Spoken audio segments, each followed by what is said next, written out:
welcome to a little bit of astrology, an introduction to the zodiac by Colin Bedell.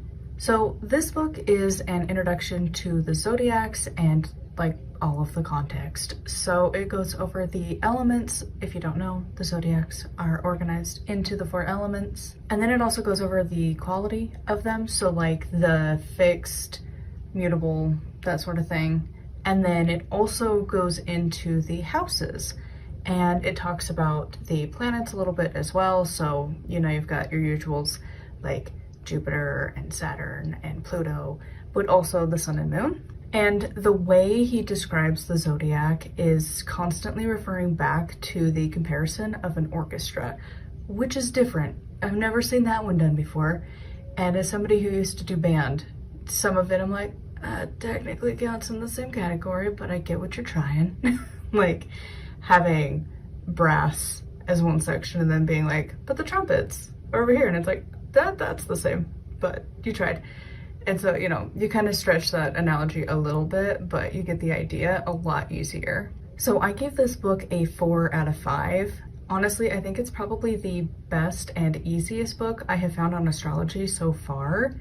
And while it doesn't cover everything, I feel like it definitely holds your hand in a nice way to understand what everything is. My only thing is like, I still struggle with it as a whole because like, again, I'm reading through this and thinking about all of the people I know and like, they don't always fit even close. And it's one of those that it's like, is it they're not living up to their sign, or is it like their sign in shadow, or like the equivalent of like the reversed card like in tarot, where it's kind of the opposite meaning? Because that I've had a lot. Like, you know, like Leos are always like gotta be the leader, and my husband is like a golden retriever. He's so passive. Like he doesn't feel the need to take charge and do the things I do that. He doesn't. He chills. And like, you know, I can kind of see like, I don't know, my own sign, it's like I kind of started to compare it to the other ones that I know. And it's like, sometimes for me, yeah, but also like I've definitely had to come into that.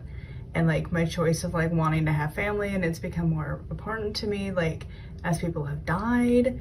But then also like, I know people in my sign that do not do good at that at all, and are not like this wonderful matriarch of the family at all, really. And like, I know plenty of Aries that are not like these natural born leaders that are like gonna go take charge and they're gonna do the thing. Like it's the opposite. They're not that at all, not even a little bit. And like the Scorpio that I know doesn't really apply sometimes, but most of the time not.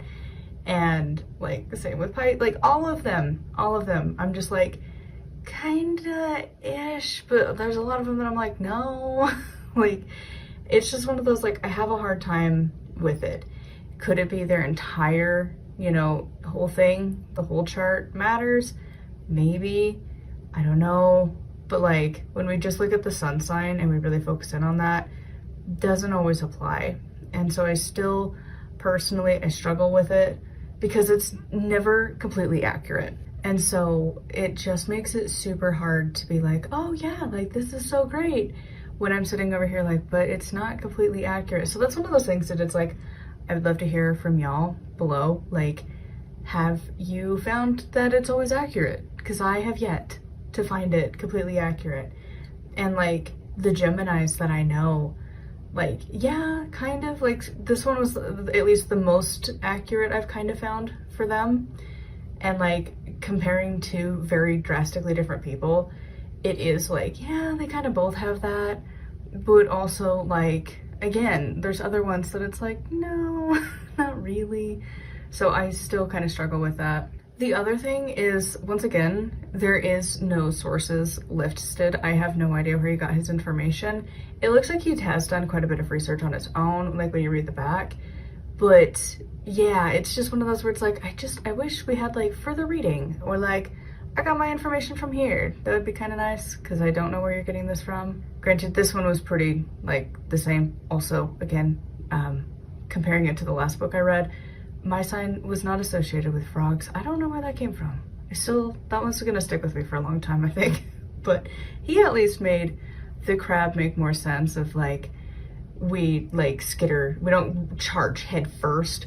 We play the weird game of like, I'm over here, and I'm over here, and I'm over here, and I'm over here, and being passive aggressive, and to have to watch out for being like too independent and or being too codependent, and you're like, yeah, that checks.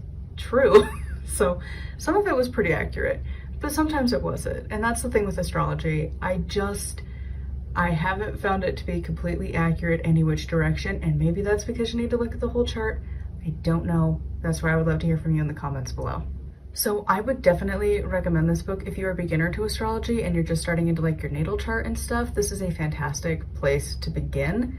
He's got a lot of really good information, and it definitely holds your hand in a way that most of us need.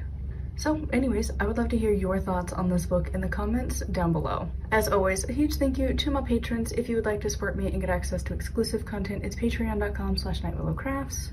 Make sure to like, comment, and subscribe. I post every single day, and until next time, blessed be.